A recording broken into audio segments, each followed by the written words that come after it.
Okay, thank you very much to Nora Vargas and Senator Ben Hueso for joining us today. We're talking to them about the County Supervisors District 1 race.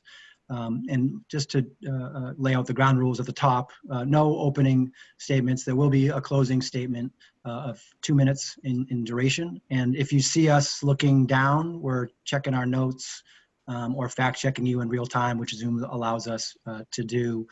And the board kind of met ahead of time and created some questions that I'm going to ask, and then others will chime in as we proceed.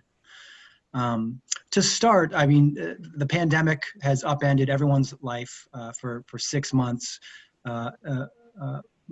Communities of color have particularly been impacted by it, and obviously, if elected, you will represent a community that's heavily Latino. You will be the first Latino supervisor, hard as that is to believe, in the county supervisors.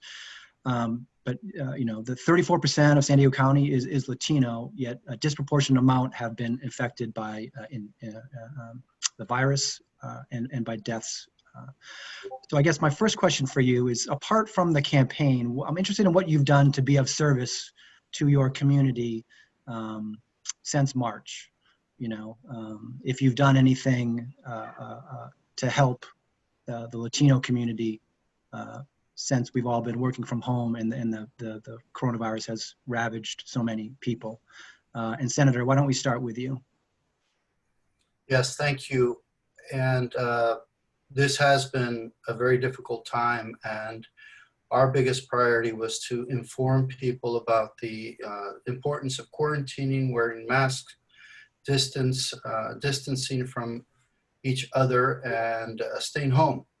And so that was our first priority through that process. Before we left, we also quarantined at the legislature. And before we left, we approved a package of $500 million plus an additional $500 million that could be authorized to provide food assistance, nutrition, PPEs to help our essential workers.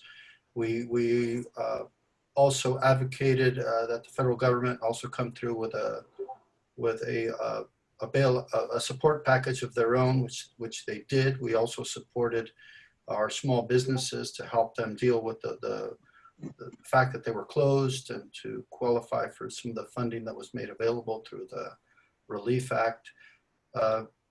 Largely, we worked during the pandemic to provide food assistance.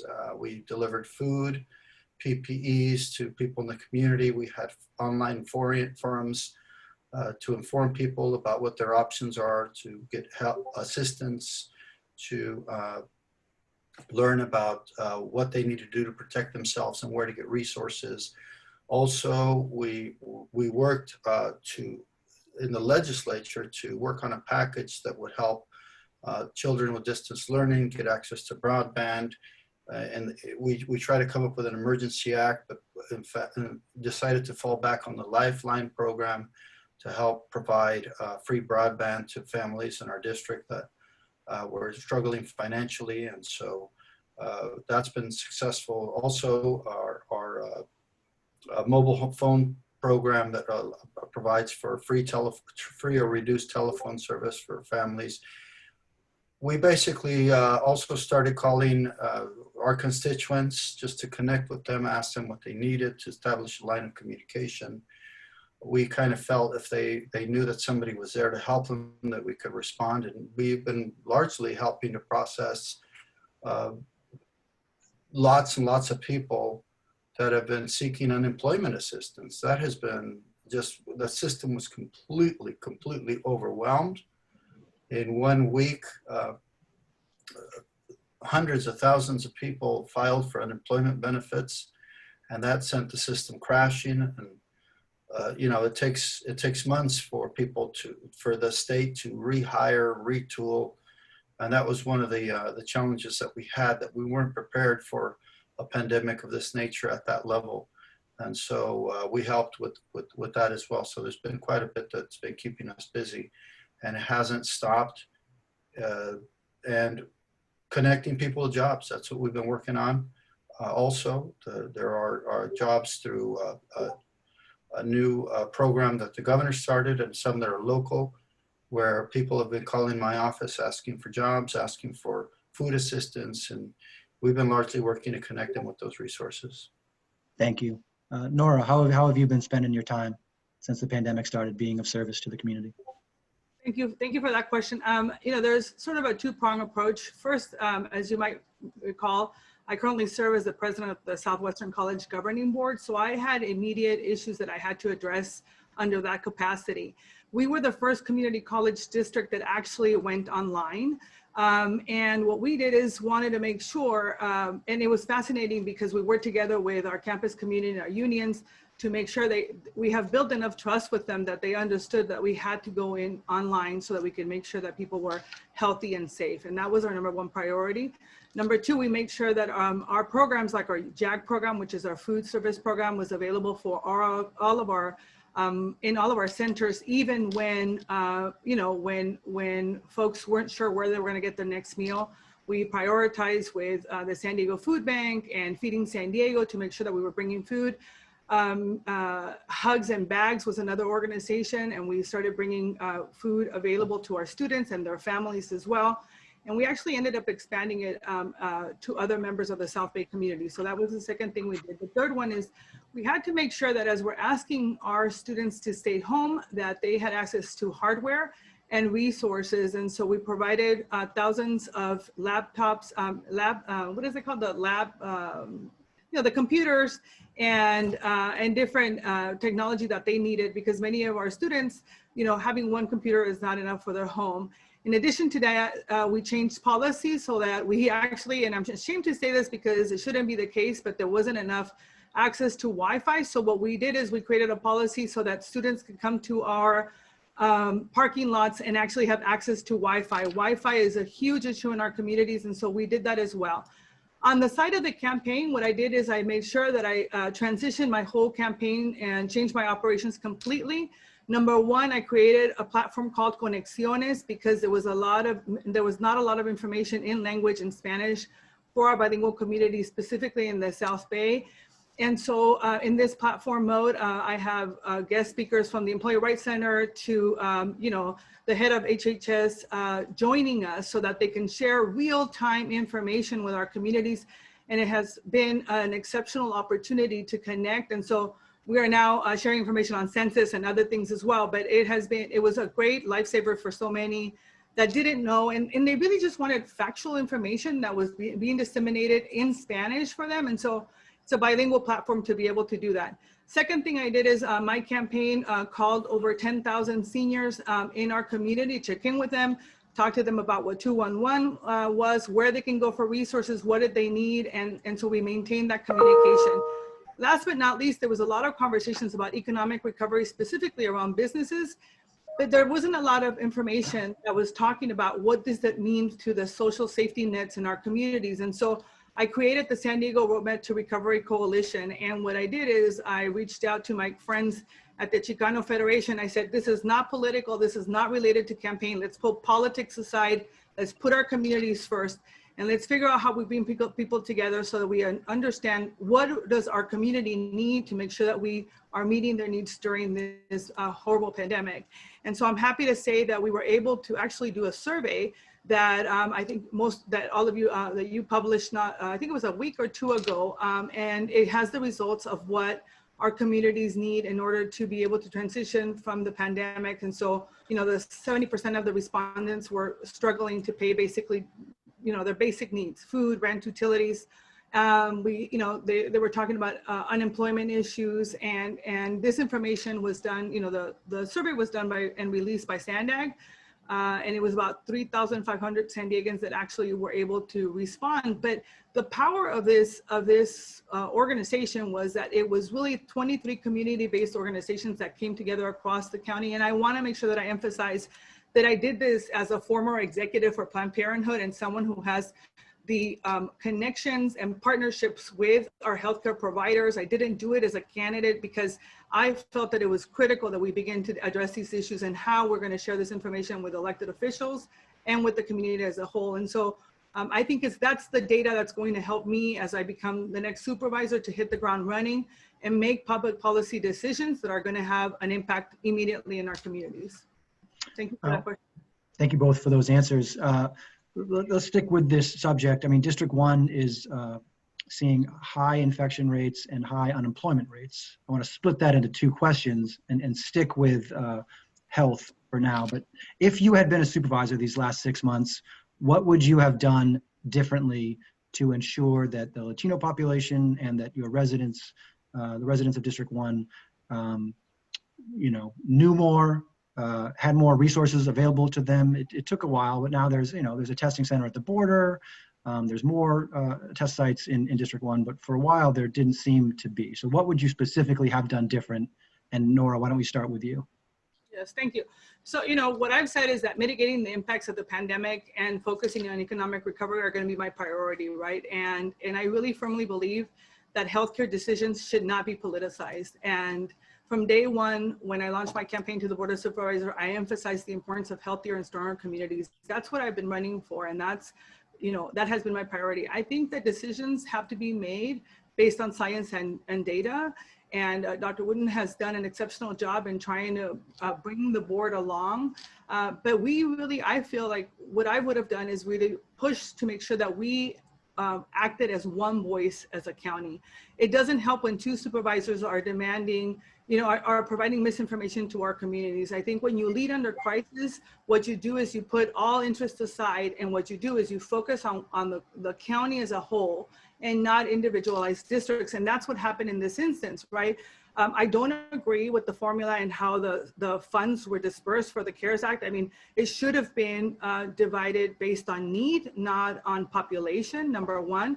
Number two, the fact that we really missed a whole group of folks, right? Our undocumented communities have not been served, and they're left alone to be served by nonprofit organizations. And if you think about how District 1 has been disproportionately impacted by the pandemic, I mean, I've been fighting from day one for more testing, contact tracing, accessibility of treatment, and we have some, but we still need a lot more work to do. And I tried to get a test, and it was a really difficult experience for me. I shared that with HHS and with the folks to really let them understand that we needed to figure out a way to address the issues that were impacting our essential workers primarily, because our essential workers in the county mostly live in District 1. And so for me, I think that I would have, the in-language issues, I made recommendations about promotoras and navigators and our community health workers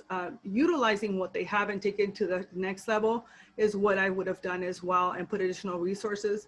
And last but not least, I think is sort of this misinformation we keep sharing with our small business community, right? I mean, we have the florist in Barrio Logan who has had to close down her shop because there were not sufficient grants allocated to that. And although I'm really proud that Southwestern College has been doing an exceptional job in giving out the most resources to our communities, the challenge is a lot of folks cannot apply for loans. So we need grants so that people can actually continue, just transition through this pandemic. And so I would have done a lot more of that. I would have also figured out a way to provide COVID kits, as well as having, a designated county liaison to provide, county updates to our communities, et cetera. So there's a lot more things that I would have done because I do believe that we need to make this a priority. Senator?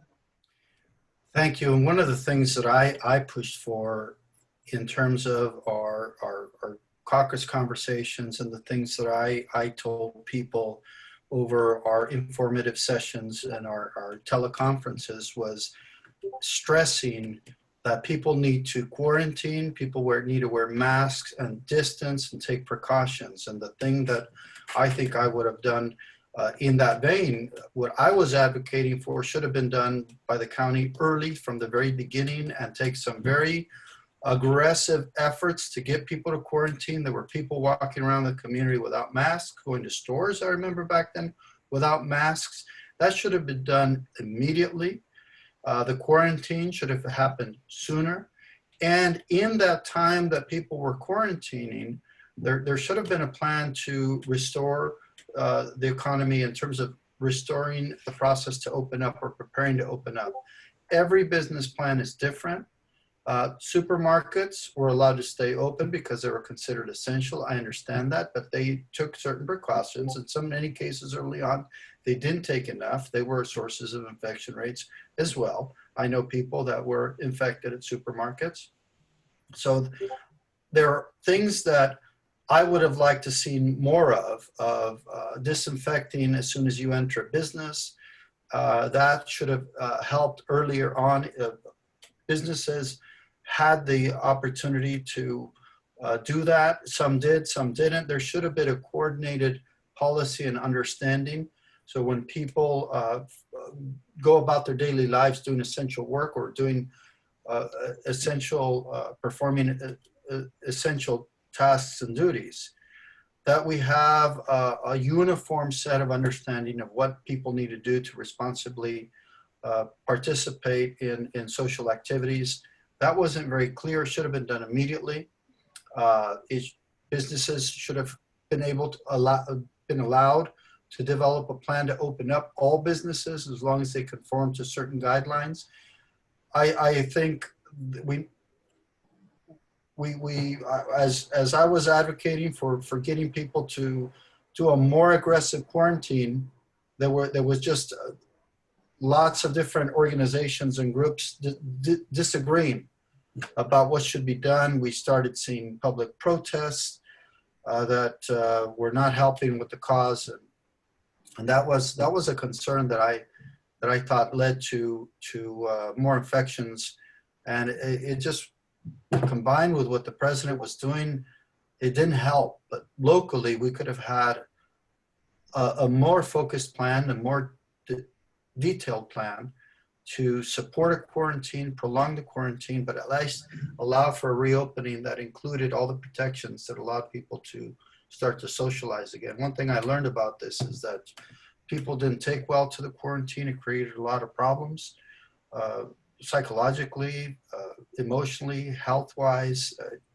even increased domestic violence and increased police calls to homes. I mean, just so many things that happened that we couldn't have possibly prepared for. We couldn't have possibly known were going to happen. But like I said, if we had developed a very detailed set of policies and requirements for people to follow, things would have gone completely different. Quick follow-up question for you, because you said that mask wearing would have been something that you would have stressed. You're cutting out. You're cutting out. I'm sorry, say that again. Yeah, on masks. So would you have, asked the sheriff to do more to enforce mask wearing? How would you have enforced those masks? Or are you just talking about public information? I would have created at least some understanding that law enforcement will get involved, at least to ask people to wear a mask, not necessarily put people in jail, but to serve as a source of information and get people to do it. And I think that would have let the public know that those that weren't getting the message that this is very serious, and that not only law enforcement, but people in government would work hard to inform people about the importance of wearing a mask. And honestly, to the extent that somebody would enter a public place without a mask or taking precautions and forcibly do that, I mean, we'd really have to set rules about how serious that of an incident that may be to affect somebody's public health. Yes, I would make it something that would be, I put a lot of force behind it in regard of how important it is and how people were supposed to follow that. Nora, how would you have handled the sheriff and law enforcement intervening in mask wearing and incentivizing mask wearing?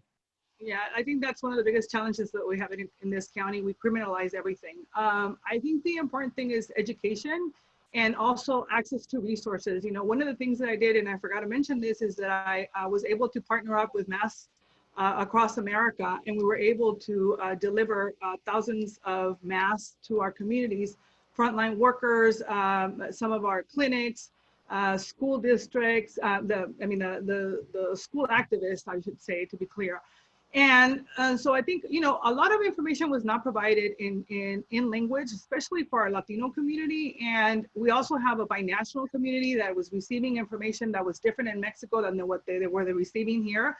And so I think that when you have a supervisor, first of all, that is bilingual, that's bicultural, that understands the community, I would have been out there talking to the community and sharing. I did that when I was, handing out the food with the hugs and bags, right? And San Isidro, we created a whole program for our communities. And I was very clear, we have to have 6 feet apart. We have to do this, and this is why. And there was a lot of information that our communities were receiving. And so I don't believe that just, criminalizing healthcare, like I said before, and politicizing is not the way to go.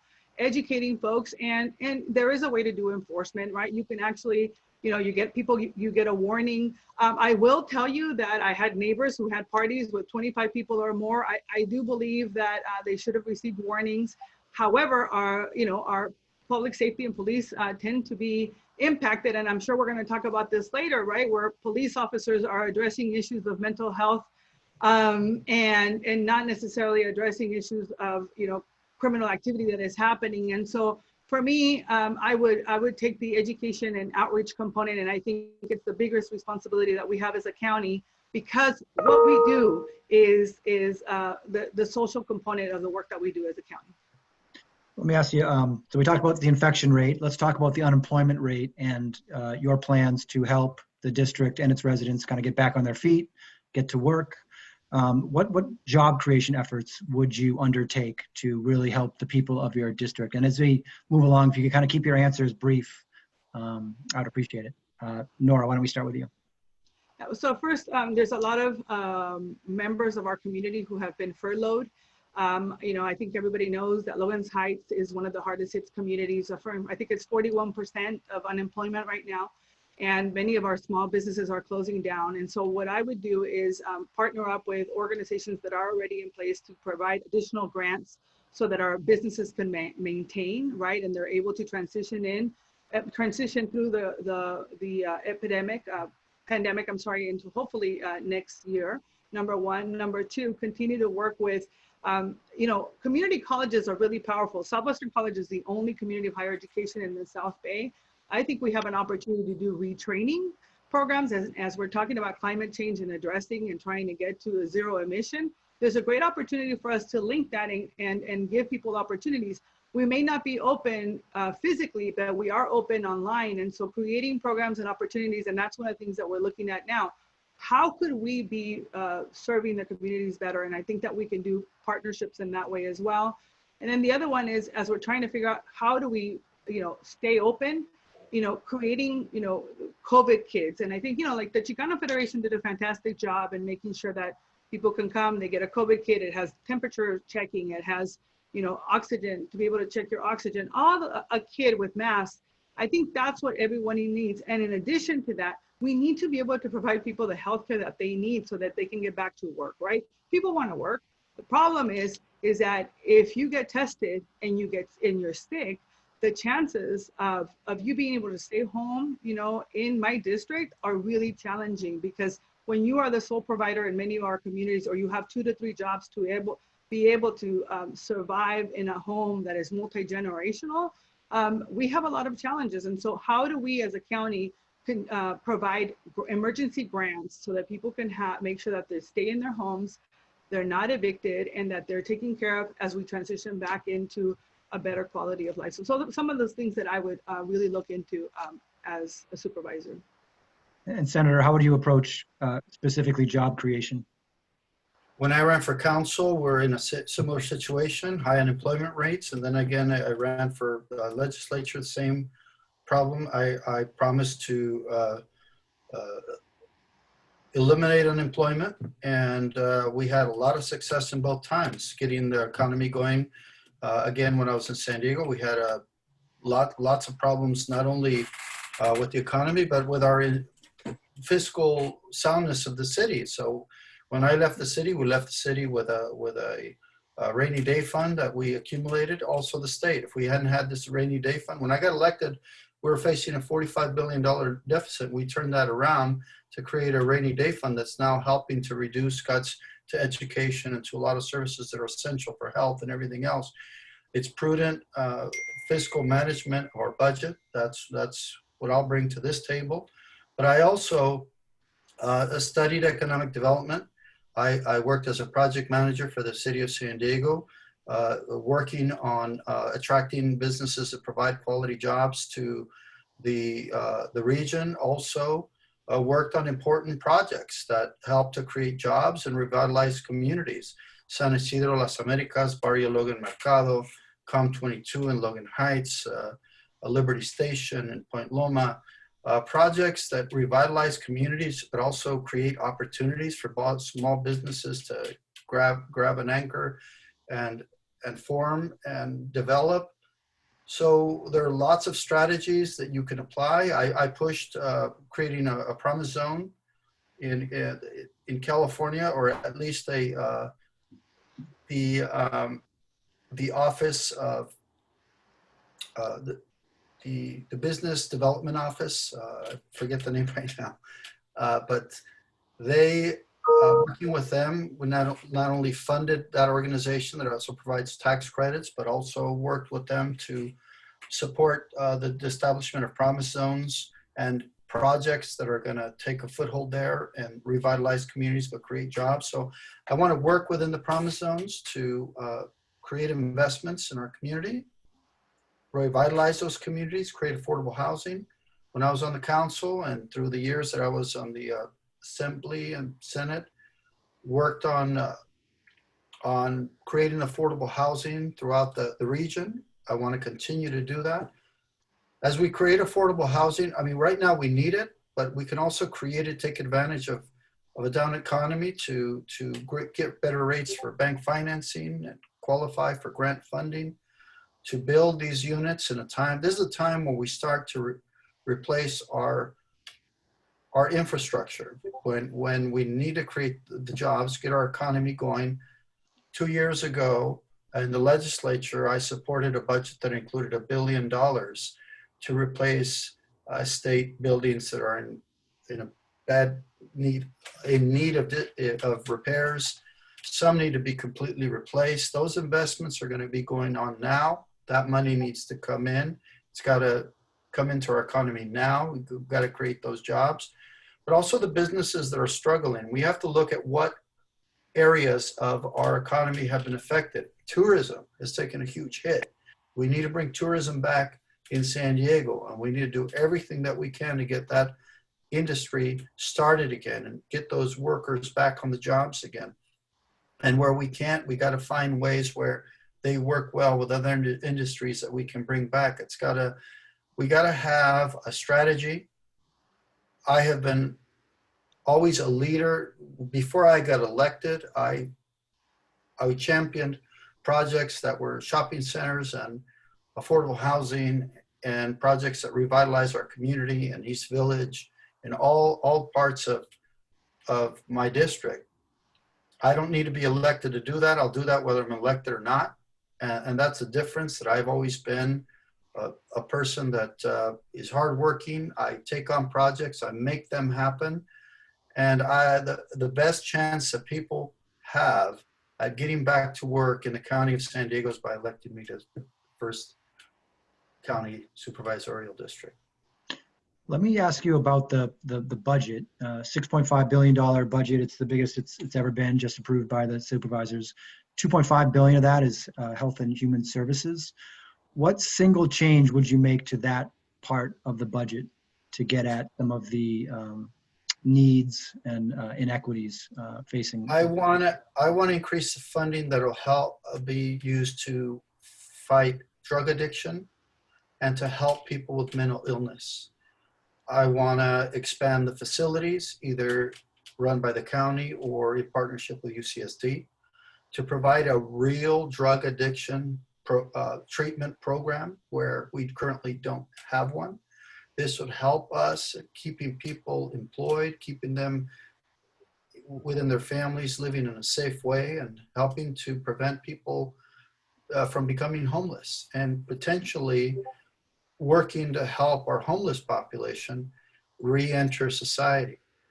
Those are the two biggest areas that I plan to work on: mental illness, addressing mental illness and giving treatment to people that need it, and in drug addiction programs. And I hope to really expand those areas.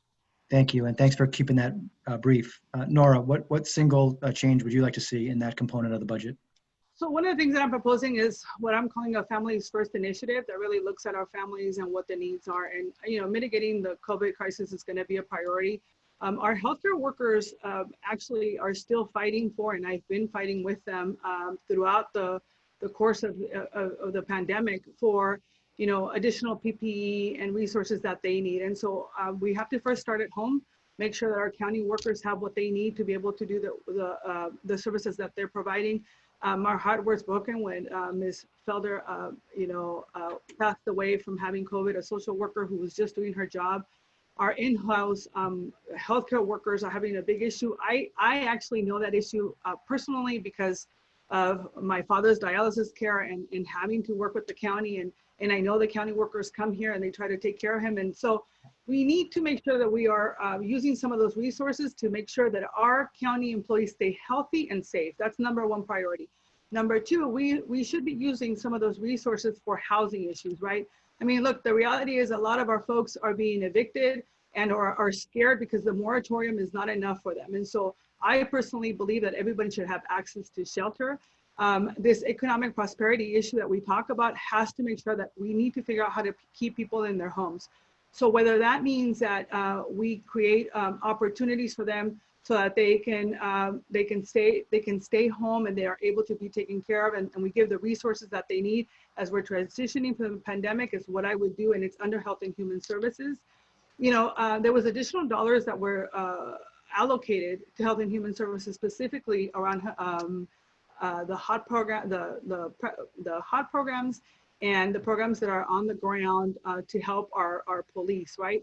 And so I would continue to add additional resources to that, but I would also ensure that we are using information to educate our communities about those resources being available. It's not enough just to say 211 is available. I think it's the partnership with our community clinics and getting them the resources that they need, and our community organizations that are doing the work to be able to provide those services. I mentioned to you all before the work that I had done with the Rapid Response Coalition.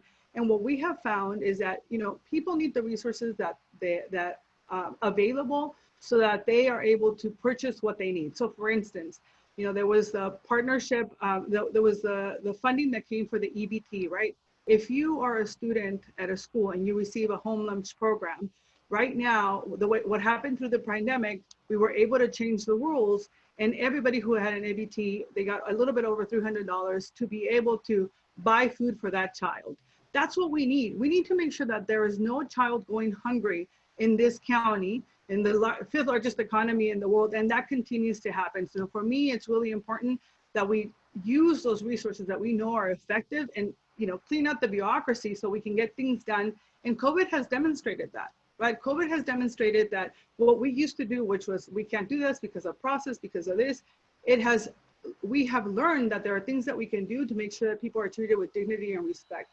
The other thing I would do is making sure that we have a partnership with the schools and the county, right? A lot of our students are going to be impacted by the trauma of healthcare. I mean, I think if you read the article of the young man who went to Bonita High School, I think Ignacio was his name, and you know, he talked about what it meant to him looking at his family and his parents being unemployed. Ignacio or Isaac, sorry. You know, he talked about his family and what that meant to him, and them not being able to have access to resources, him having to, you know, live in a really small home where he is like for a minute doing education and the next one he's trying to take care of his family. I mean, our kids are being impacted by this pandemic in a very, very different way than kids who have access to a lot of resources and to testing and so on and so forth. So for me, it's really, what can we do in partnership with the schools? We already have programs, but really adding additional resources to that so that we can make sure that those are the safe spaces where our communities get what they need, whether it's access to additional CalFresh, CalWorks, investing in our childcare programs, right? we can do that. We can actually invest more dollars. There was, we voted for that, the supervisors voted for that not too long ago. About 2 months ago, they were able to allocate resources for childcare. We should expand that because it's important that our families are able to go back to work knowing that their kids are going to be safe and healthy. And to me, that is absolutely a priority. And I guess, you know, last but not least, I mean, I think there's a lot more that we can be doing, but I think our seniors need to make sure that they have the Green Plates program. Remember that program? You know, it was expanded. People were getting their food every day. You know, Michelle Krug, who's one of my activists, you know, we would be in meetings. She'd get a call at 11 o'clock in the morning, and that's when they dropped off her food so that she lives here in the district. She got her food. And I talked to her about this. She's disabled. She's a person who, you know, who is an activist, but otherwise would not have access to food. And so she's able to do that.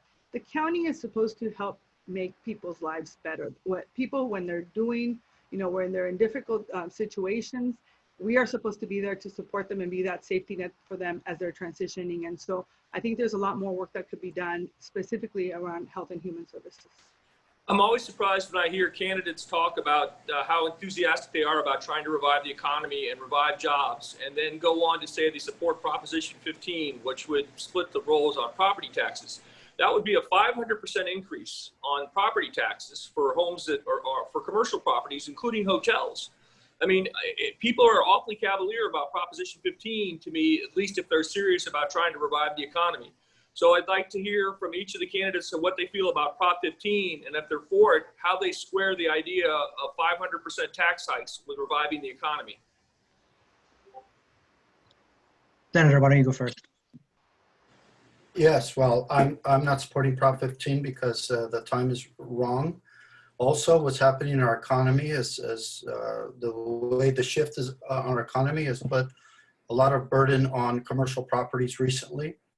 We even were entertaining bills on how to help commercial properties transition in this new economy where you see shopping centers like Horton Plaza going out of business. You see lots of shopping centers in my district, like at Chula Vista, National City, with lots and lots of vacancies. Right now is the wrong time to put this proposition forward. I've always worked with teachers, and they're my friends, and I've always supported more funding in education since I got elected. We've increased education enormously. I was on the committee that developed the new funding formula in the Senate, and that helped bring more money to my district, in particular for schools. We need more money for schools, but this is the wrong way to do it. I've communicated to them that I'm not supporting Prop 15. This is just not the way to increase funding for schools, nor is it the time.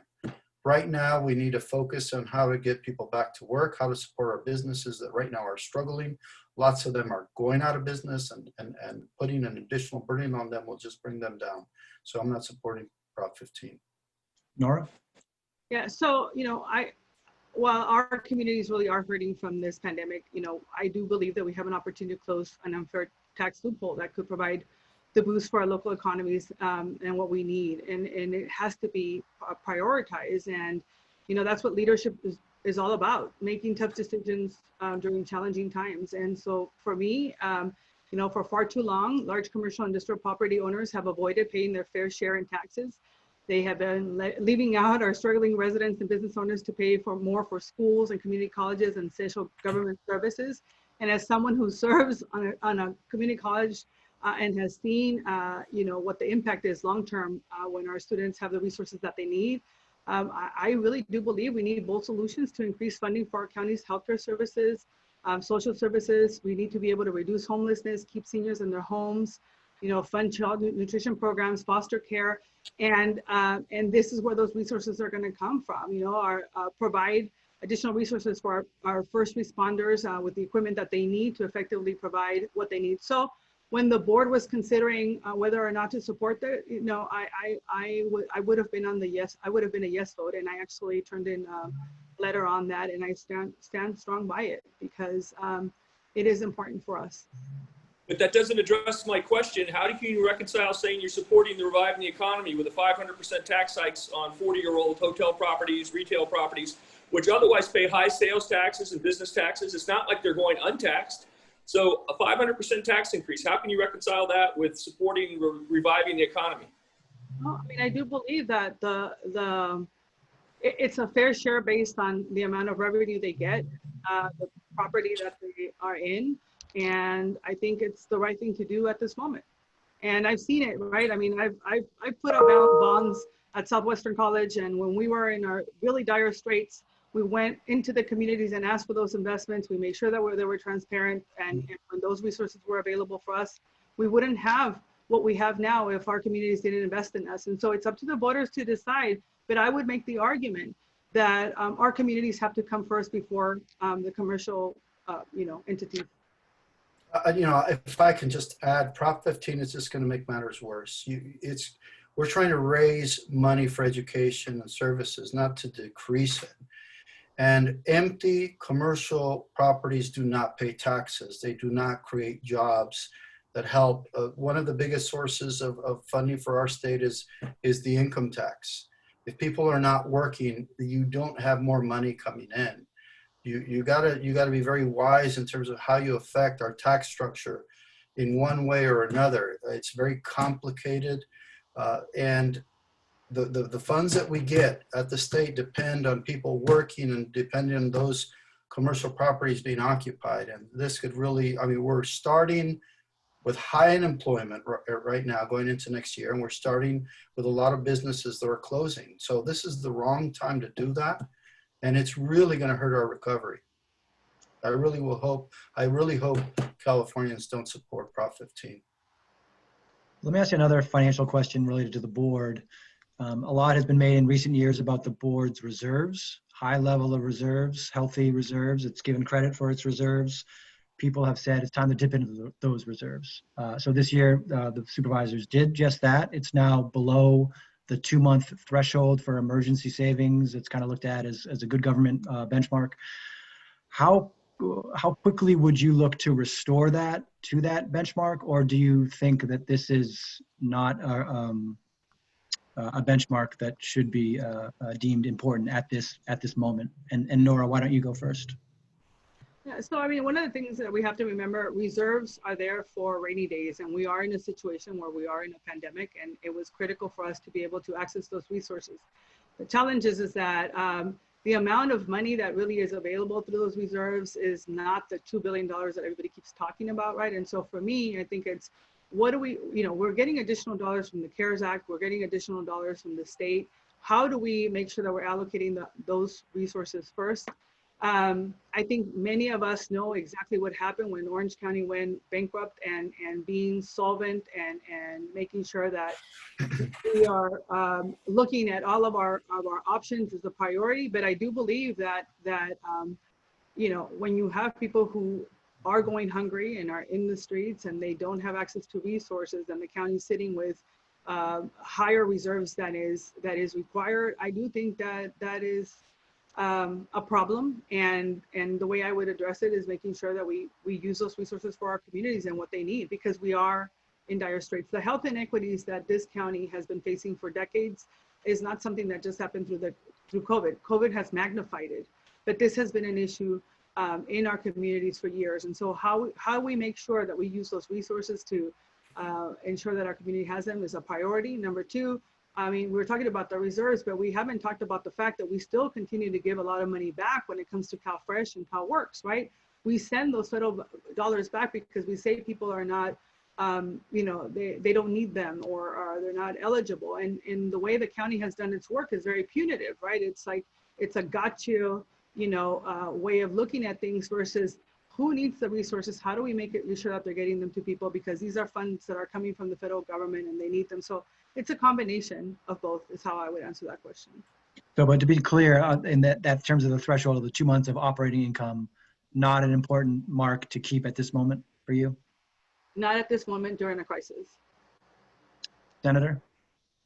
I just want to point out one more time that I've done this before. When I got to San Diego, during a good year, the budget was completely destroyed, and we had the SEC coming after the city, and we had a HUD imposing sanctions, and just different federal agencies, and so many problems with the pension problems that I inherited.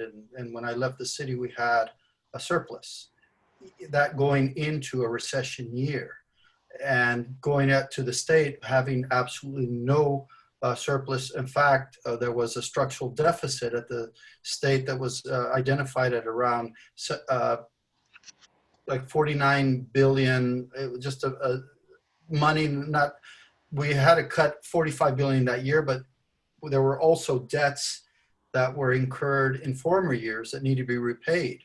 So not only did we make the cuts and over the next 2 years pay all those debts, but it began to create a rainy day fund. And because of our work on the legislature, a $22 billion rainy day fund ensures that we can help balance the budget in this year and without massive cuts. We could have used the 22 billion, but we decided that it would be more prudent to try to spread it out over 2 or 3 years and then rebuild again. I think that'll be possible to state. But the county does have reserves. I do believe they should be used. I think it was prudent of the county government to dip into those funds. But also you have to be very careful how far you go, because next year is expected to be a very bad year. And we're going to need those funds to help guide the county through some very difficult times. So I've always been very prudent in terms of how I budget. I believe that making strategic investments will help our economy again, which will help bring more revenue to our government agencies so they can achieve their goals of providing that safety net for the neediest people in our community, but also the bright environment so our businesses can prosper, for people to have great jobs, and for us to attract those companies that provide quality jobs to the people of San Diego. In 2011, the Census Bureau changed how it measured poverty to include cost of living, and California has been ever since the epicenter of poverty in America because of housing costs. You were cut out, sir. I didn't catch the first part of what you said. I'm sorry. No problem. In 2011, the Census Bureau started including the cost of living and measuring poverty among the states, and California's been #1 in the nation ever since then because of the cost of housing. So, Senator, you talked to me about your experience on these things, but in 2015, Governor Jerry Brown said, we're doing a horrible job on housing because all we do is emphasize really expensive, quote unquote, affordable housing. So I don't know how anybody in California who's an elected official can be proud of the record on housing when we have the most impoverished population in America because of the cost of housing. And we're still emphasizing, quote unquote, affordable housing. That's over $400,000 a unit. So I'm interested in getting your take on what radical things you would do to break the status quo, or if you accept the status quo, and also interested in hearing your opponent's views. But I want you to judge me on my record. And so I've been successful at attracting and building quality, affordable housing in my district. That's a for sale product. That's a low cost for sale. We've done low income apartments, which is very high quality oceanfront views in Barrio Logan. All over, we've done projects like the Villanueva Apartments, the largest solar project of its time, and in the world, that also completely revitalized the project that incorporated a library, a community center, a daycare center, a park into that facility. Judge me on my performance. I have brought in thousands of quality affordable housing units. I promised to make housing more affordable when I got elected to the county. One of the things that we did back then was did transition apartments to condos and allowed people to purchase condos that drastically reduced the cost of housing. I can't take credit for everything that happens in California. For housing, you need leadership. You need somebody to stand up and say, I'm going to bring this housing to my community and lead that effort. Every project I brought to my district was without community opposition. They were big investments that not only provided housing, but helped revitalize communities, make them more attractive. We introduced more commercial space into Barrio Logan where we didn't have any. We took junkyards, put them out of business, clean them, and create housing and retail and small business. So you know, I wish I could be doing this across the state. My job is to do this in my district, and I'm very proud of my work. And I've had a lot of accomplishments, and I've learned through that process on how to build support for higher density projects in urban centers. There's a way to do that. And every time I've done it, it was with zero public opposition, with the support of the community, helping to provide housing, but rechange the face of the neighborhood in a very positive way that helps create revitalizations. In Barrio Logan, you're starting to see new businesses. You're starting to see an art cluster develop there that helps support local artists, create galleries and sell their artwork. It's become a very exciting new neighborhood where people were once afraid to come to Barrio Logan. Now they're coming to visit because it's a safe community. It's a very attractive community. That's what I want for all of our communities, to make those investments there to provide for the housing. We need to do it. And we need to do it with the, if we cut the opposition, now that cuts the lawsuits. The lawsuits in California to stop housing and make it very unaffordable is that people, that we push projects on people that they don't want in their neighborhoods. And we got to change that. We got to show that we can revitalize these communities while we provide housing. Nora, what are your thoughts on Chris's question as it relates to affordable housing? Yeah, so, you know, one of the reasons why I decided to run for the Board of Supervisors was because I was, seeing it firsthand, right? That some of our college faculty was sleeping in their cars. Some of our students were couch surfing and, you know, having to live with different families because they couldn't afford the rents, and the rents in San Diego were too high, just to begin with that piece, right? Honestly, there's a lot more to be done. And, you know, the senator touts his idea that he has, created housing, but the reality is that the need in the county is about 150,000, short of what we actually need in the county of San Diego. And if you really are on the ground, the way I've been on the front lines connecting with the communities, I can tell you the names and folks, right? People in Imperial Beach in their mobile homes are being displaced. The renters in Coronado, the rents are just being inflated, and people are having to be, they're really worried about being evicted. And some of the things that I've done, and if you think about what has happened, right? People don't have access to really have an opportunity to own their home. Over 60%, I think it is, in Imperial Beach that people in the National City rent. Over 40% in Chula Vista. And so where the county can play a pivotal role because of land use issues and where we are, is to work really close with our cities to ensure that we have programming to create pathways for people. And I'm proud to say that I have the endorsement of, Mayor Mary Salas, Mayor Alejandra Sotelo Solis, some of the folks that are on the ground, Councilwoman Monica Montgomery, people that I can work with that are on the ground doing this work to make sure that we're creating solutions. So when I talk about solutions, the first step in terms of economic prosperity is to make sure that people can stay in their homes.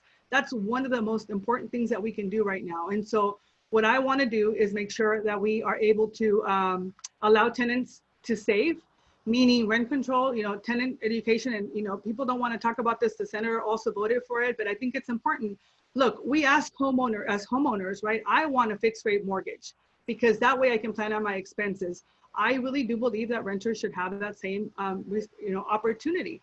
I think that we should invest in first-time home ownership programs because the county can do that through Health and Human Services and affordable housing, right? We want to build housing and invest in properties, but, I think that, we need to look at what do our communities need. And so I've been on the ground working and listening to the community, just connecting, and, our mobile park owners, I connected them to our local community groups with ACE, and I have the support of ACE and also of the YIMD Democrats, but that's because I'm good at bringing together people to really address the issue, which is the larger issue is that people need to have shelter, and I fundamentally believe that. And right now, our communities in District 1 are really suffering. Let me ask you to assess the person whose job you're taking. And if you could do it in 30 seconds, that would be great. If you want to give a letter grade to Greg Cox, that'd be great. But, we've been talking about being short on housing, systemic inequities on housing and healthcare and nutrition, especially among the Latino population. So there's, a lot not done or yet to be done in this district. Yet Greg has been reelected numerous times. He's been in that office for 20 years. So, Senator, starting with you, what grade would you give Greg? And in 30 seconds, assess his the Just job. say that I give him a very high grade for being connected to the different constituencies in the district. Also, I will give him a grade in terms of how often he contacts me. There is no local elected that works harder than Greg in terms of contacting my office and asking for money for this, for that, for this. He's always working on something related to parks or for whatever, supporting the people that need healthcare services, veterans community. Every time I meet with him, he has a laundry list. I work very hard to fill all his asks and come through with everything that he asked me for. And we've had that kind of relationship. And I know that every time I sit down with Greg Cox, he's going to have a long list of things that he needs. And he makes my job in Sacramento, he keeps me very busy in Sacramento is what I'm trying to say. And I think that I really want to learn from him in that regard, to be that leader that is constantly knocking on the door of the local congressman, of the local senator, assembly person, and just constantly asking for things, because that's how we will bring resources to the district. That's how we'll get things done. That's how we'll make sure that we're working with our other elected officials to respond to the needs of our community. He's as connected as anybody else, but nobody's working harder to bring those resources to their community. For that, I've always been very grateful of his hard work. Nora. Well, the way I would answer that question is that he was representing the values of the communities who had always been actively engaged in the county of San Diego. And I'm really proud that I was actively engaged in making sure that we worked to have term limits. I was actively engaged to change the rules of who runs for supervisors, so that we can get people like me, a community organizer, a public healthcare advocate, to be able to run, right? Folks like myself who may not have special interests behind them to be able to do this work. Because the truth is that for too long, the county was not available for our communities, right? So if you see the change that has happened in the county, is not necessarily just because of COVID. The change is happening because we've created systemic change in the last decade or so that we now can have a different voice and community representation on that board. And that's what we've been fighting for. And so I think Supervisor Cox has done a great job at supporting, the communities that had actively been engaged with the county. I think what has happened now is that you have a whole new group of folks who had never even knew what the county did, getting engaged and participating. The fact that we have, budget hearings in the evening now, the fact that, if you've heard the last couple of county meetings, which I have been a part of a couple, because we've been asking for PPE, we've been asking for basic needs. If you see, the conversations around the sheriff and moving, health and human services, directing health and human services to actually do the work of mental health care and issues like that, you see that the conversations has shifted. And so I think that the only reason why it has shifted is because we've done the work on the ground in organizing. So I think he did the best job that he could for the people he was representing at the time. Now, I would like to ask about the environment. Environmental issues have been issues that have been plaguing the Latino community in Barrio Logan, National City for years. There are murals at Chicano Park talking about problems with environment. And now we have so many issues at the border. They've been there forever. What would each of you do to really make an impact? Not just blah, blah, blah, but really stop all that sewage problem at the border and really make life better for Latinos who've had to deal with these environmental issues. Nora, why don't you go first? Sure. So the reality is, I think to your point, Nora, we have some really big issues to address, especially around the environment. Our communities in Barrio Logan, Logan Heights, National City, areas that have been represented by the senator, and the southern communities of our district, such as San Isidro, have been impacted by poor air quality, because of the traffic at the border and because of just redlining and the reality of the injustices of the system. I mean, for me, environmental issues need to be the focus of my first 100 days. I'm committed to championing a climate action plan that's going to prioritize systemic and racial inequalities in our communities. I think caps are crucial for government to work towards a plan to move towards clean energy. Decarbonization is key to prevent future national disasters. I think the County Board of Supervisors has failed to deliver a plan that meets our strong stage climate goals, which is why the county's plan has lost the battle in the courts. I want to make sure that as a supervisor, any plan that I approve addresses these climate issues goals. I'm going to push for healthy and environmental justice elements to be added to the general plan. In 2016, SB 1000 was adopted and calls for every municipal local government to adopt these elements in the general plan, with National City was the inspiration for that. But it's saddening that the county still lacks any of those environmental justice elements. I do want to acknowledge that my campaign has been endorsed by San Diego's first and oldest environmental justice organization in the region. So the Environmental Health and Justice Campaign, the Sierra Club, Climate Defenders Action Fund, and today I heard from the League of Conservation Voters as well. And so they know that with me, they create a partnership with California Department, to create a partnership to do this work. There's a clear difference in the votes that the senator has taken around issues of fracking, around siding with oil industries, and those are things that you'll never have to worry about with me, because I will always fight for our communities first and foremost, no matter what special interest is knocking at my door, and that's an important issue to talk about, right? And so when you talk about the Tijuana River Valley and the sewage, there's a lot of conversations about the $300 million that have just been brought in, and I think that's fantastic.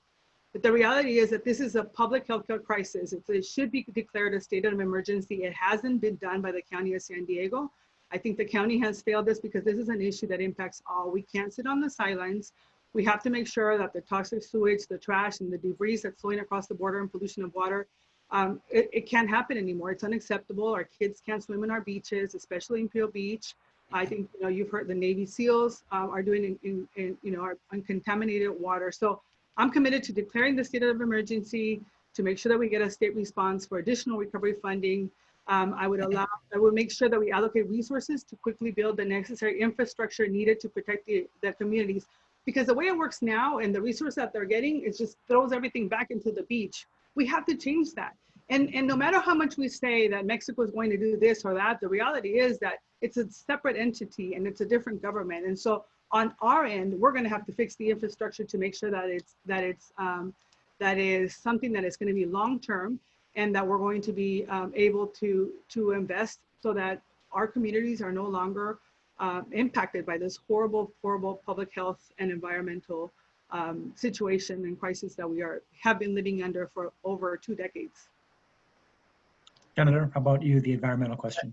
Thank you. This is an area where there are enormous differences between my opponent and I. And yes, the biggest difference is that my opponent, number one, has never voted on any environmental matter, number one. Number two, has never taken a public position in advocacy of anything environmental related in all her years in office.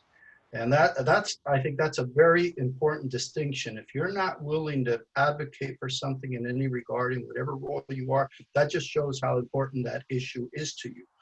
I'm the only local legislator that has pushed an agenda on the Salton Sea and Tijuana River Valley, actual legislation, the only bill I got signed this year is to create a binational watershed, not signed, but approved by the legislature. It's on the governor's desk on improving the Tijuana River Valley. We have stopped the flows currently through our combined advocacy with the governor, the legislature. Our local electeds in Coronado and Imperial Beach have been very vocal about working with Mexico and making sure they cut the flows. Currently, the flows into the valley have been completely stopped. We're working on the next phase. Funding that I helped set aside created a report that identifies a strategy on how to eliminate those inflows for future years. We're working on that as well.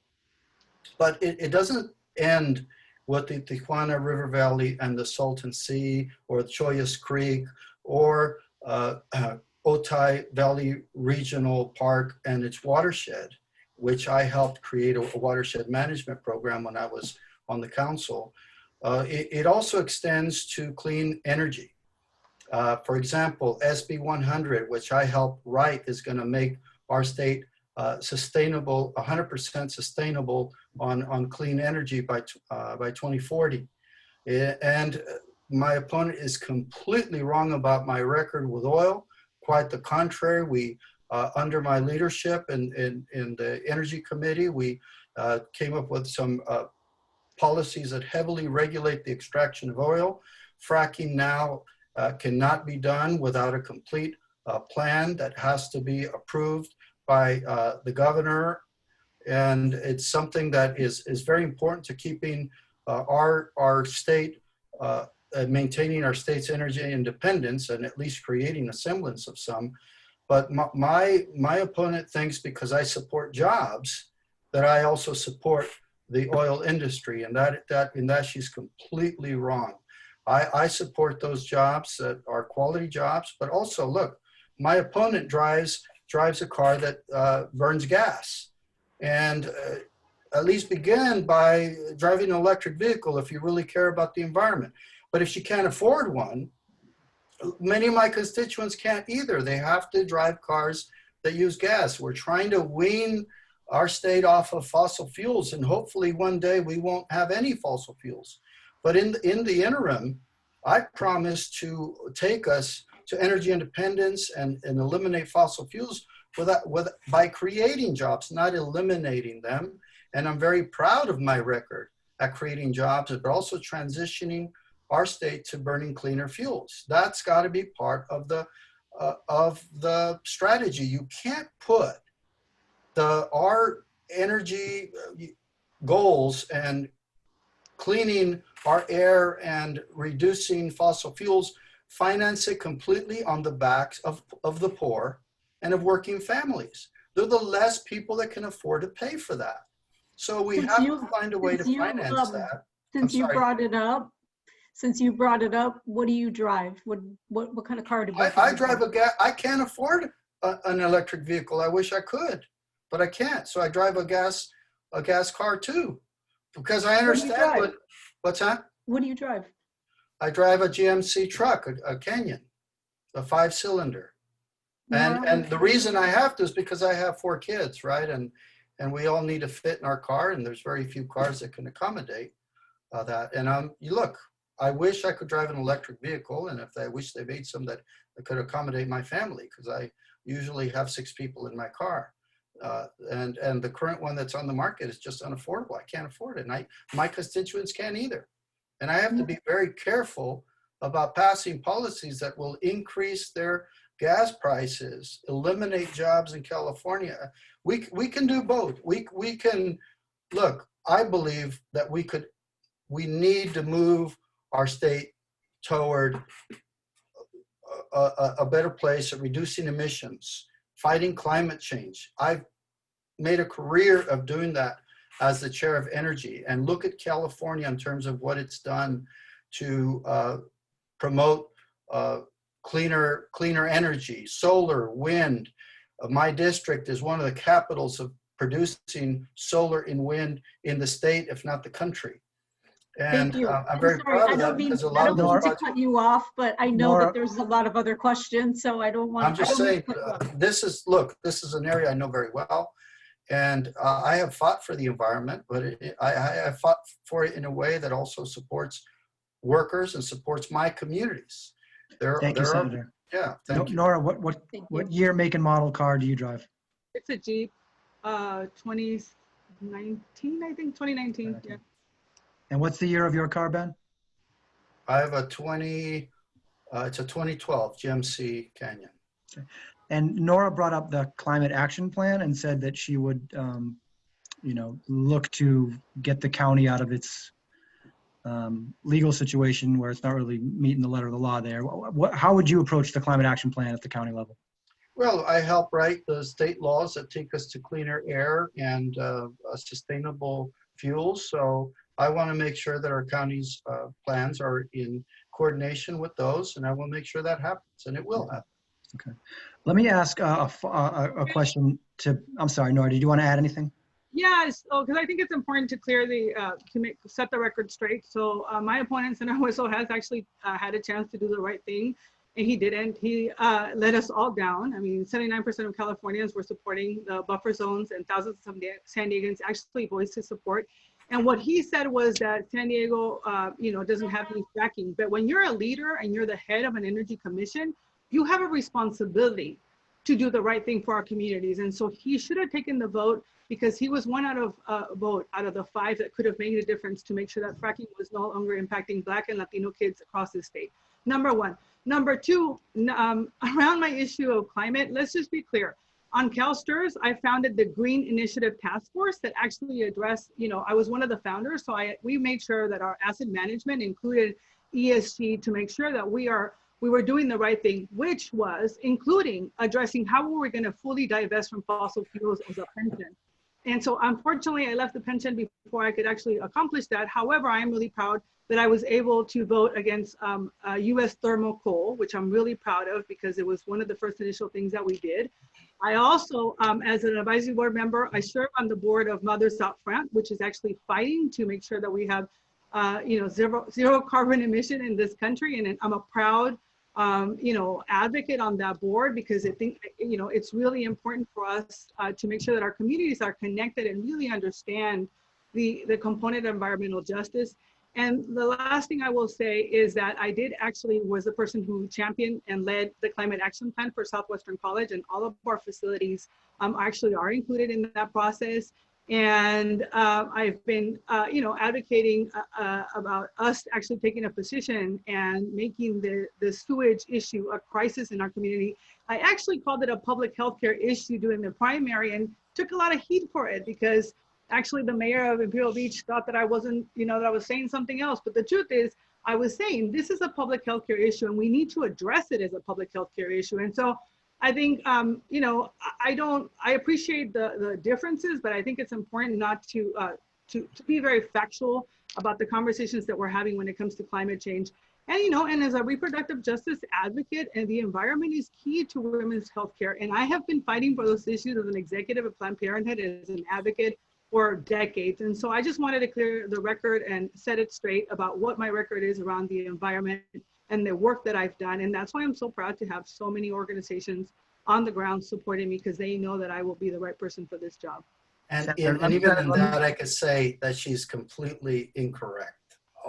She only started working on those as she was running for the supervisor position. And up until she wasn't even mostly attending the pension board. She has a 40% absence rates at those meetings, and didn't advocate for those actual bills. So look, I'll cut it off, but she's completely misinformed on the subject matter. And yes, the entire Imperial, her comment really infuriated the mayor and the entire Imperial Beach Council. They've endorsed my candidacy, and they feel her comments were not only insensitive, but very misinformed about the problem. And I think this is just something that follows her around on this subject and a few others. Let me jump in here. So I want to ask one follow-up question to both of you on what you made, and then move on to other questions. We don't have a lot of time and a lot of questions to get to, but Nora, is that true that your attendance rate was 40%?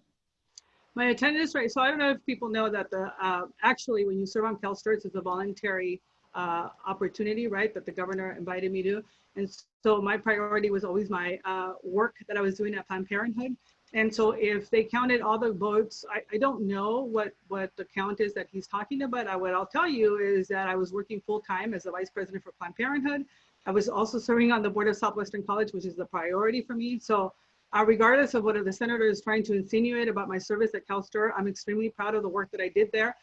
From my vote to divest from private prisons, to thermal coal, like I mentioned, to actively opposing inflated compensation packages for CEOs, to being charged with securing the financial future of our California educators and families. And so, I'll be honest with you. I mean, if I had done a bad job on CalSTRS, there is a reason, I think, why both State Controller Betty Yee and State Treasurer Fiona Ma, who are the financial stewards of the state of California, have both endorsed me and have supported my campaign. Okay, thank you. But just so real quick, the 40% doesn't sound, you're not taking issue with that number. It could be It could be that number. I don't think that's the right number, but you know. Okay. And Senator, a follow-up for you on AB 345, which would have set a 2,500-foot setback between new oil wells and schools, homes, and I believe parks. You called that a waste of time and a publicity stunt, and Nora is making the case that that was a good piece of legislation supported by many. It could have been a good piece of legislation if the author was willing to work with some of us in the legislature to make it a great piece of legislation. But one of the things that we all agreed to do in the legislature is to cut back on our bill load. I cut back to 4 bills, and I cut back to my essential bills. He's one author that refused to, and it sets a very bad message about asking people to quarantine and asking people to make certain to contribute to solving this pandemic problem. And we agreed as a legislature to only work on bills that were going to address the pandemic or the public health. And this is a bill that he did not want to work with us on. He just forced this bill. I think we all as legislators want to get the policy right. This was a policy that was just aimed at closing a facility in his district that would have created a lot of unemployment during a time where we can't afford contributing to unemployment. This is not something that helped my district. It wasn't anything related to fracking. And I said it was a waste of time because I believe we're already on a path to do setbacks, to regulate. The governor has already got a strategy that's not arbitrary. It's going to focus on each extraction site and make sure that we have a policy that's perfect for each site, as opposed to just creating one blanket policy that's going to put certain operations like a refinery, for example, out of business. Okay, thanks. California is losing our refineries, which means we're going to have to import more from Texas. Importing more from Texas is going to help us contaminate the world's environment even more. And we're going to have tankers parked out of Barrio Logan contributing to some of the poorest air quality in our county. And I'm not going to vote for that. Let me turn the clock back to 2018 with a couple questions for you both individually. Ben, obviously you are chair of the Energy, Utilities, and Communications Committee, so you have knowledge and access to folks who have a lot to do with a lot of big issues, the utilities chiefly. I want to call your attention to and ask you about November 2018, when the Woolsey fire in Los Angeles had killed 3 people, prompted 295,000 people to be evacuated, and destroyed 1,600 structures. You and a dozen other California lawmakers were in Hawaii with 60 utility executives on what Jeff McDonald reported was often criticized as inappropriate hobnobbing of policymakers with businesses affected by their decisions, and in fairness, sometimes defended as legitimate working sessions. Now, how do you justify that? It does seem through a pretty clear lens to be a junket when you could have had those discussions in California. Well, that's where we were when those fires broke out. But again, I could have those discussions from anywhere in San Diego, anywhere in the world. How do you justify going to Hawaii and rubbing elbows with executives for utilities that you really should be regulating and not glad? And if you look at my record, we are regulating them, and we're often not agreeing. But having a dialogue is very important, and it's not only utilities that attend those. There are legislators that come from all over the world.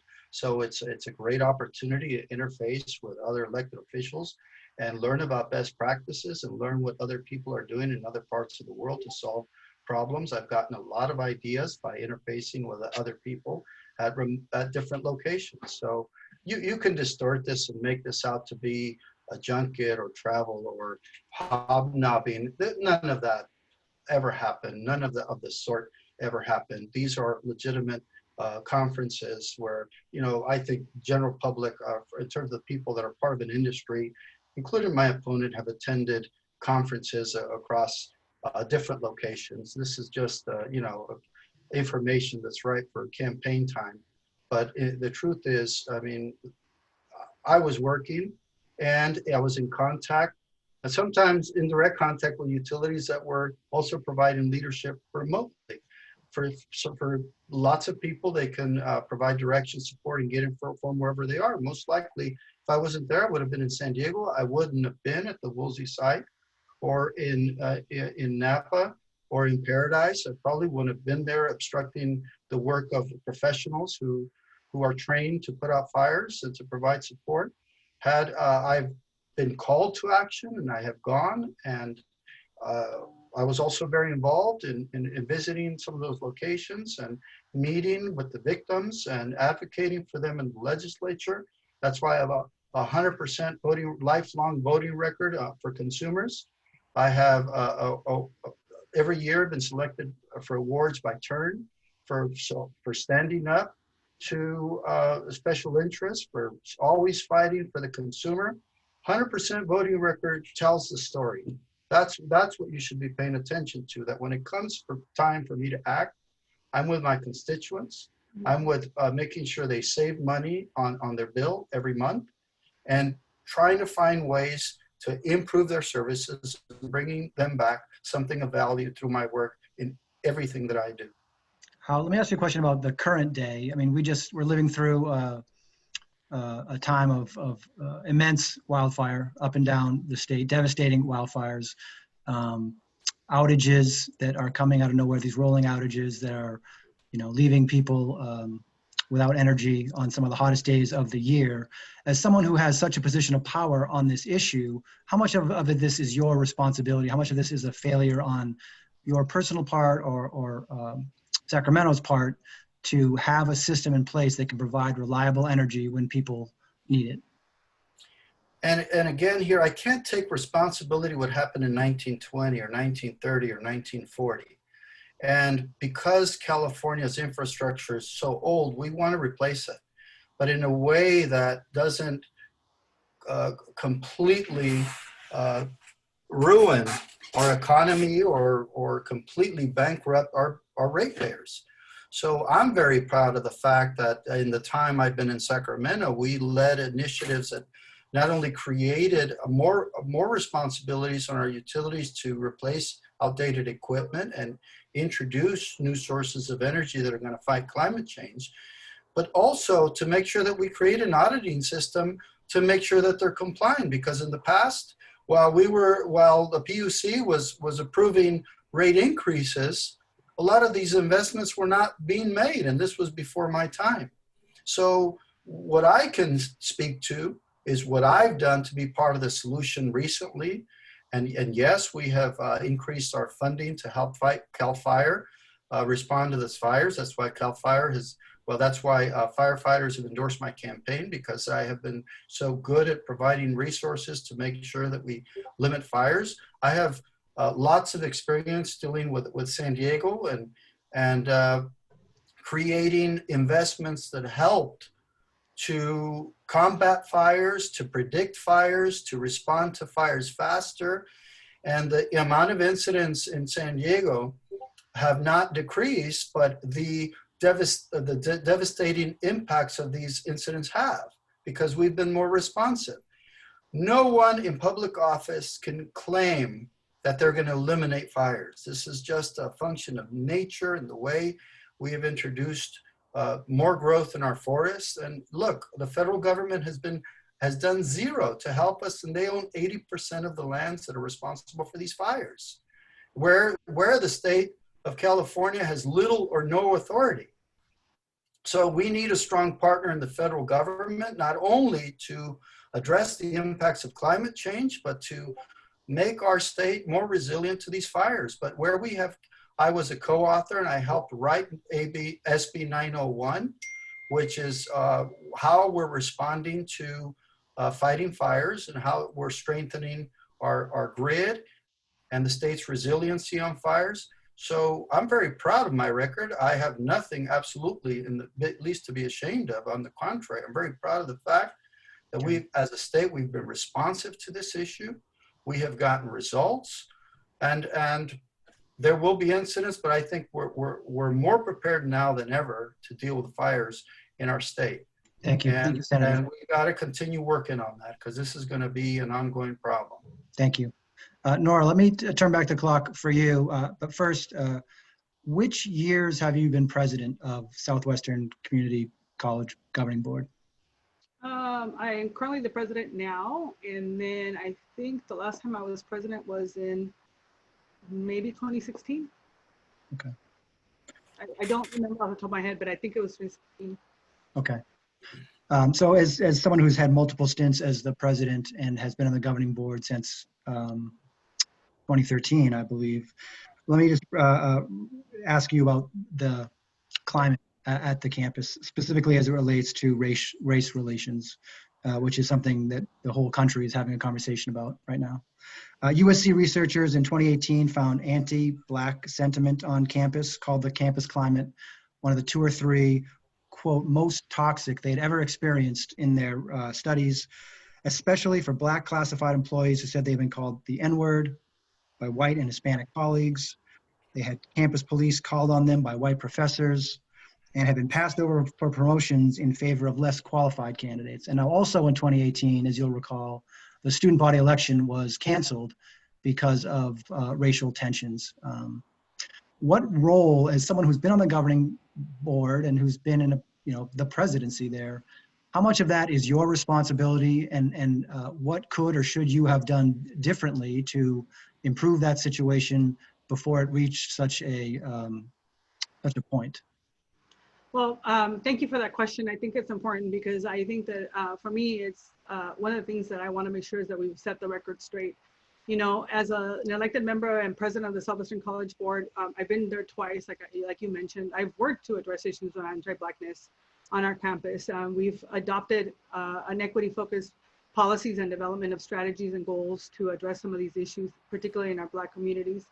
Let me just, before I go deep, do a deep dive on this issue, I do think that it's important that we need, as a community and as a county, we need to stay engaged with the national conversation regarding communities and policing and the issues around addressing, the inequities of the system that have plagued us for years. We need to remember the names of George Floyd, Breonna Taylor, and Ahmaud Arbery, and I mean, let's not go so far as to Alfred Alongo right here in the city of El Cajon. So I want to make sure that I say that because I think for centuries, our Black communities have suffered from the inequities of the system. And the Black Lives Matter movement has been instrumental, in my opinion, of awakening our country to the racist system. And, I'd like to share that when, during the conversation that we were having when I was trying to seek the Democratic Party endorsement, it is unfortunate, I think, to say, and I'll phrase what Councilmember Monica Montgomery said, that she had some challenges, related to racial diversity and inequities when she attended Southwestern College, and that was over 20 years ago, before I actually was an elected member. However, it's what you do when you get there and how you address it. So everybody talks about the climate change study from USC. What nobody talks about is that when I was president of the college in 2016, I actually was the one that led the efforts so that we can have our first study. And what we did is we brought consultants in, and I'm happy to share that study with you, to address some of the bubbling that was happening. And I think the reason when we started to hear about issues about anti-Blackness and the inequities that were happening on our campus is because we had shifted as a governing board, we had shifted to issues of transparency and accountability, right? People started feeling comfortable enough to start talking about what was happening on our campus that for years was plagued with people, with nepotism, with issues of a human resource department that wasn't doing their job. And so I'm really proud actually of how the shift that has happened. Have we done enough? Absolutely not. We continue to do the work. We've done it through community partnerships. We've created opportunities for safe spaces. We've led conversations, tough conversations. And, I was on I think it was last week when the senator and I were on KUSI, and he, put up a newspaper on it that said I took responsibility for something. And of course, as elected officials, we have to take responsibility. Otherwise, why are we there? But the responsibility that I was taking was specifically to the fact that what we should have done is demanded that the person that was doing the investigation should have come back. What happened was the report was done and it was never presented to the campus community. And that is what really created the explosion on our campus. But what we did is we were able to hire Dr. Kinder Murillo, who's been a leader on issues of equity and inclusivity. I'm happy to share with you that we actually created an office of equity and engagement, and we hired a representative now who is responsible to ensuring that issues of diversity and equity is not something that we talk about. It's actually about making sure that it's part of the fabric of our college. And I'm really proud of that, because the truth is that our students always should come first. And what I learned from our student leaders is that what they did is they saw a problem and they solved it, right? They probably would have been better right now representing a lot of the work that hasn't been done. What they did is they decided to do a collaborative government. And part of it was, and I don't know if you're aware, but the person who was responsible for the management of the student situation, and it no longer is on our campus. And part of the reason why was, we had to address the systemic issues that really created this challenge for our students. And so in the end, they did a collaborative government, and they were able to represent their students in such a way, addressing issues of anti-Blackness and other diversity issues that we face on the board. And so I think that that experience and that work that I've done there at Southwestern, at CalSTRS, to really focus on systemic change when it comes to the inequities, not only for our Black community, but also for the LGBT community, women of color, et cetera, is something that I think makes me very unique in serving a county that still has a lot to work to do as related to diversity and inclusivity. Thank you. And let me just ask one more question before I throw it to my colleagues to see if they have any last questions before we go to your closing statements. But first, can we get a copy? Can you email us a copy of that report? Yeah, I'll email you a copy of both of the reports, because there's 2 reports. Okay. Let me ask you about another race, San Diego City Council District 9, where Kelvin Barrios is running. Both of you have endorsed him, but his former boss, Georgette Gomez, has put her endorsement on pause because he's now under investigation, a criminal investigation by the District Attorney's Office for campaign finance irregularities. Are you still endorsing Kelvin? And walk us through your thought process on why or why not. And Senator, why don't you go first? I believe in due process, and I don't know in terms of as far as I've looked into it. I'm hoping that they'll look at this very justly and look at the circumstances surrounding his conduct. So far, I haven't had enough information to want me to change or alter my endorsement, but I know Calvin for many years, and he's a fine young man. And I think he would be a great council member. I'm just concerned about these allegations, Well, they're not just all allegations, right? He's acknowledged some of them and apologized. Yes, and he has apologized. You're standing by him, okay? Nora, how are you reacting to this? Yeah, so I'm going to be really, clear about the fact that I've actually contacted Kelvin, and I said to him, look, I've endorsed you because I know you and I know the work that you've done in South County. He's helped elect a lot of folks in our communities, has been at the forefront advocating for the issues that matter.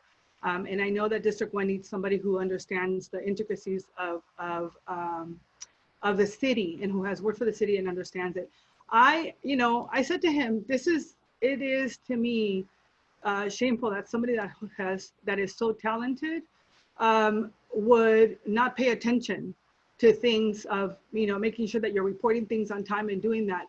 The South County has had a history of the DA coming after us and elected officials, and in some cases it has been in cases where it actually did not have any meat to it, right? And so I don't know yet what there's a lot of information.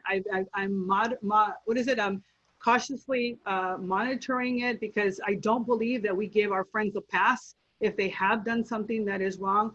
I do believe it when he tells me that he made a mistake in how he reported it. But I said, the most important thing when you're an elected official, and I know many of us have never had family members elected or other people and all that, but that's not an excuse, right?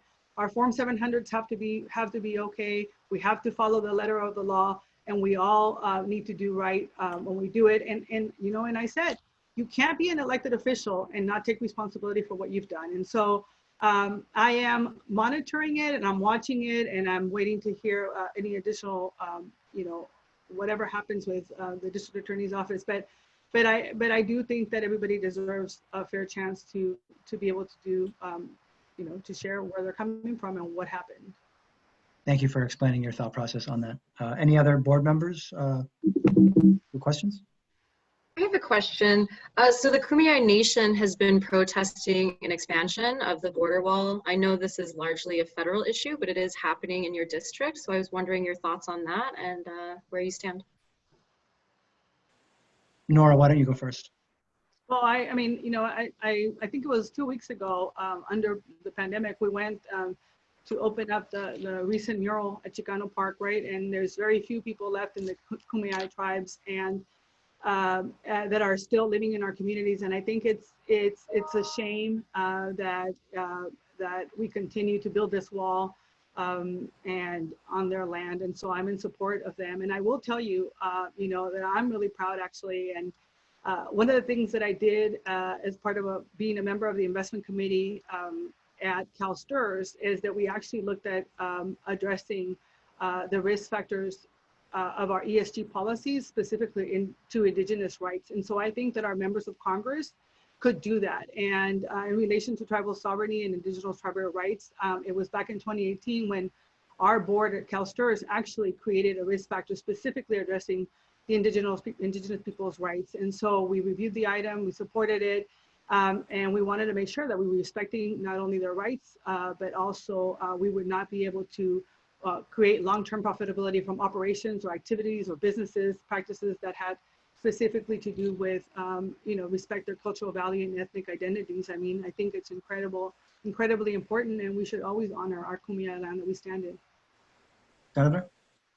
Yeah, I believe in border security. I support border security. I want to make sure we do have secure borders, and I've always advocated for that. But why does the federal government have to exempt building a border wall from its impacts on the environment? We've already seen in Tijuana River Valley that exemptions on environmental protection around building the border wall has led to a degradation of the valley, and as an enormous amount of soil erosion has resulted from the wall that they built. In some areas, it created a jet stream that contributed to further erosion and destruction of the valley. That could have been completely prevented. But you know, I'm very sympathetic to the Kumeyaay community because they have been most hurt by the modern border and a border wall, and their issues have never been addressed. And so the Kumeyaay community has actually been split in half by the border. A lot of them live in Mexico. In many cases, they can't visit their own family in the US. And in many cases, they had trade routes and they had hunting grounds that have been affected by that, and with no actual controls or any mitigation put in for that for them. But why do we have to, you know, it's such a big investment. Why do we have to exempt, why do we have to solve one problem and create another one? And I still don't believe the wall is the right problem. We have 3,000 miles of border, of which about, you know, less than 1,000 actually has some kind of barrier. In many cases, those barriers are not stopping anybody. This modern wall isn't stopping anybody, but it's affecting the animals that breed along those areas and hunt around those areas. It's affecting the flora, the fauna, the Native American community in a very big way, and it shouldn't have to happen that way. We don't have to give up border security by creating all these new social problems. They should be addressed, and the federal government has the resources to do that. Thank you. Thank you, Senator. One last quick question by anyone, or? I just have one quick question I'm hoping you can each answer in 30 seconds. why do you think it has taken this long to see a Latino or Latina on the Board of Supervisors? I'll take a stab at that. I think I think generally, you know, the term limits, imposing the term limits, which I supported, not because it gave me a chance to run, but more because it allows for challenges to happen, allows for new candidates to be brought forward. And I think that's a very healthy thing that has happened in this regard. But I think that in part is going to allow people to continue to run in the future, that it's not the incumbent. Incumbent has a lot of staying power and can use really the office to stay in office. And I have to say that, you know, Greg Cox, I think, definitely earned being in that seat. And but how since 1850, I mean, even in 1850 we had a lot of Californios. None of them either ran or were elected, and I tend to guess that they just weren't elected because right around the time our state became state, there was just a majority of an immigrant community that was basically a European immigrant community that basically stopped that from happening. But now we have diversity, and now we have District 1 is one of the most diverse districts in San Diego County, and hopefully we'll have somebody that looks like the people they represent. And I'm looking forward to be that candidate. Nora? Thank you for that question. I think there's been a lot of systemic change that has taken place in the last 2 decades, and it has been a result of activists and leaders in this particular district that have made that happen. This wouldn't have ever happened naturally. I don't believe that it would have. The powers that be in the South Bay of people who have been in leadership for decades, who decide who gets elected or not, is very interesting. As a candidate who's running as the first Latina, first woman of color, first immigrant for this seat, I can tell you that there's an infrastructure in place that supports establishment and you know, the good old boy. And so it's, you know, I've been on the board of NALEO, the National Association of Latino Elected Officials now, where we are making sure that we have representation and that advocacy. I have been an active member of Hispanas Organized for Political Equality, which is a Latina organization across the state, trying to make sure that we encourage Latinas to run for office and really understand the process and how to raise money and how to do this work. This is no easy thing to do, right? There are infrastructures that you have to figure out how to, the barriers are very real. And so in our communities, things have just changed, right? I mean, I helped elect the first Latina assembly member to the California state legislature in this district, you know, Assemblymember Ducheney. I helped elect the first Latina mayor for the city of Chula Vista, Mayor Mary Salas, when she ran for councilwoman.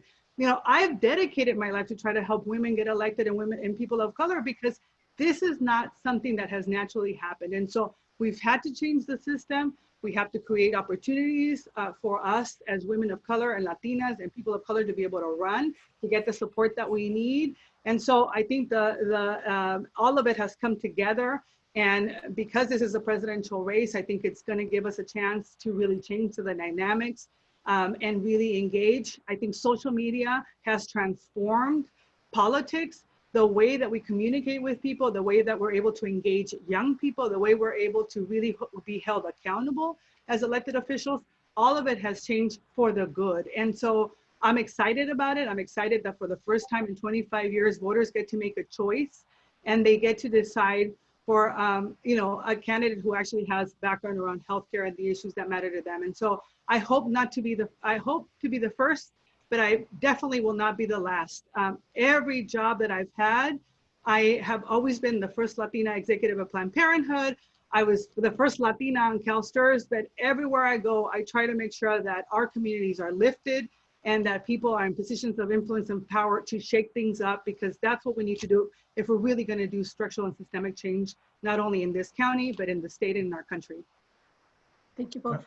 You're welcome. Thanks for those answers. And let's just go right into closing statements. If you could take, you know, 1 or 2 minutes, please don't take more than 2 to make the case to voters and to us why you're the right candidate. And Senator, why don't you go first? Thank you very much. I was born and raised in San Diego. I'm raising my family here, my 4 boys. And one of my first jobs, it was my second job. I started my first job when I was 12 years old. One of my second jobs was delivering the paper every morning. The San Diego Union, I would get up at 4:30 in the morning, deliver to 134 customers. And after school, I'd have to come home and collect the subscriptions. I worked on Christmas Day, on my birthday, on New Year's Day, 365 days a year, delivering the paper for 3 years. I'm bringing that work ethic to my public service. I'm a hard worker, and I'm not one of those candidates that just makes promises during campaign time or starts working very hard during campaign time to earn the vote, but I deliver on my promises. I don't need to be in public office to advocate for our schools or our community or for affordable housing. I've done that for years. I ran a business in my district. I started a business association. That's how I got civically engaged. I started a Boy Scout troop. I was on the board of various nonprofits. I founded 2 nonprofits. And I worked at the city's economic development division doing business expansion and retention and also revitalizing communities. And I also worked in education with the Urban Core San Diego, helping to provide an education to young youth and providing them a job and job training at the same time. And so I'm somebody that makes promises and keeps them. I don't wait for campaign time. And that's what you can count on, somebody that has experiences, lots of experience making things happen, that will work day and night to make them happen, because I love San Diego and I want the best for everybody in San Diego. The most beautiful city, the safest city, the best place to raise your family. And so please vote for Ben Hueso for supervisor. Thank you, Senator. Nora? Thank you. Thank you so much. I decided to run because I really wanted to continue to make a difference. This isn't about politics. This is really personal. I'm an immigrant, right? The fact that this kid from Tijuana, English is my second language, who ended up being able to go to local schools and Southwestern Community College, is now the president of a governing board, that now I own a home in Chula Vista, and that I chose to really create a path in public service is not something that should be unique to me. It should be an opportunity that all of our kids and young people in this district are afforded. For 20 years, I've dedicated my life to removing barriers for underserved communities. I've done it through civic engagement, public policy, and community organizing. I've served on numerous boards and commissions, and at the state and local level. I have experience working at all levels of government.